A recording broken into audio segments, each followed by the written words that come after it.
Nanay ko! Ako yung tunay na bebang! Ako yung anak nyo! Huwag kang maniwala sa kanya, Nanay Sitang! Isang peking bebang yung nasa labas! Naguguluhan ako! Nalilito! Sumasakit pa yung ulo ko! Nay! Maniwala po kayo sa akin! Ako yung tunay na bebang! Tumahimik ka nga, peking bebang! Nagugulo ka lang dito eh! Umalis ka na! Peking bebang! Buksan mo to! Ano ba kasing nangyayari kababalaghan?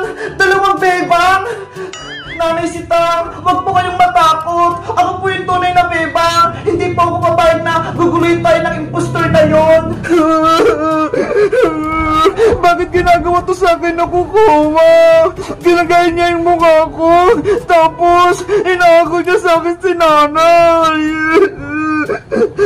Bebang na walang big bird? Ano ba talaga yung totoo? Ikaw ba talaga yung tunay na bebang? Princess, hindi ako nagsisinungaling. Ako yung tunay na bebang. Hindi totoo yan. Ako ang tunay na bebang, Princess. Sa akin ka maniwala. Nalilito na ako. Sino ba talaga yung tunay na bebang? Yung may big bird o wala? Dapat gumawa ko ng paraan para malaman ko kung sino yung tunay na bebang at peking bebang. Princess, may naisip ako kung paano malaman yung tunay na bebang. Ano yung bebang na walang big bird? Diba? May sikreto tayo ng grade 1 pa lang tayo. Tayong dalawa lang yung nakakaalam. Panigurado, hindi alam yun ng peking bebang. Ayaw nga no, naalala ko, may sikreto kami ni Bebang.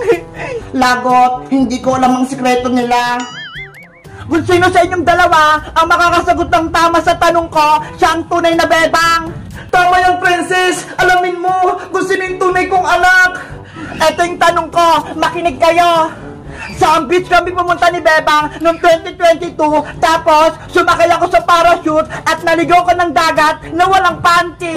Ano? Naligaw ka sa dagat, Princess, na walang panty? Opo, Aling Sitang, pero kami dalawa lang ni Bebang yung nakakaalam nun. Nakakaya naman yung ginawa mo, Princess. Sa susunod, magdala ka na ng panty. Opo. O ano, alam niyo na yung tamang sagot? Ikaw, Bebang, na may big bird. Saang lugar yon? Ano nga ba yun? Nakalimutan ko na, Princess. Nako, siguro ikaw yung peking bebang. Hindi mo alam. Alam ko na, naalala ko na. Naligo tayo sa dagat sa Palawan. Mali. Ano ba yan? Mali ang hula ko. Ikaw, bebang na walang big bird, anong sagot mo? Alam ko yun, Princess. Ang tamang sagot, sa Boracay. Sabay pa nga tayong naligo dun, diba? Tama ang sagot mo. Ikaw nga yung tunay na bebang. Sabi ko sa'yo, ako yung tunay na bebang eh. Ikaw ang impostor, bebang na may big bird. Umalis ka na dito.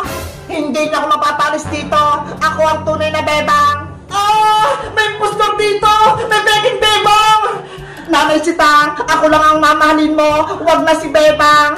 Kukawa, huwag ka namang gulo. Huwag ka namang panggap na Bebang. Ano? Ikaw si Kukawa? Ginaya mo si Bebang? Nanay Sitang, ako si Bebang. Ako yung anak nyo. Niloloko mo, Kukawa. Sinungaling ka. Nagpapanggap ng Bebang. Hindi kita mapapatawad. Kung hindi kayo papayag, tatapusin ko na lang si Bebang. Ha! Ayan nga, mawawala ka na, Bebang. Kukawa, magpasakta si Bebang ko. Oh no! Nanay ko! Aling Sitang! Yari! Sa Aling Sitang, natumba! Bebang, ano lang gagawin mo? Baka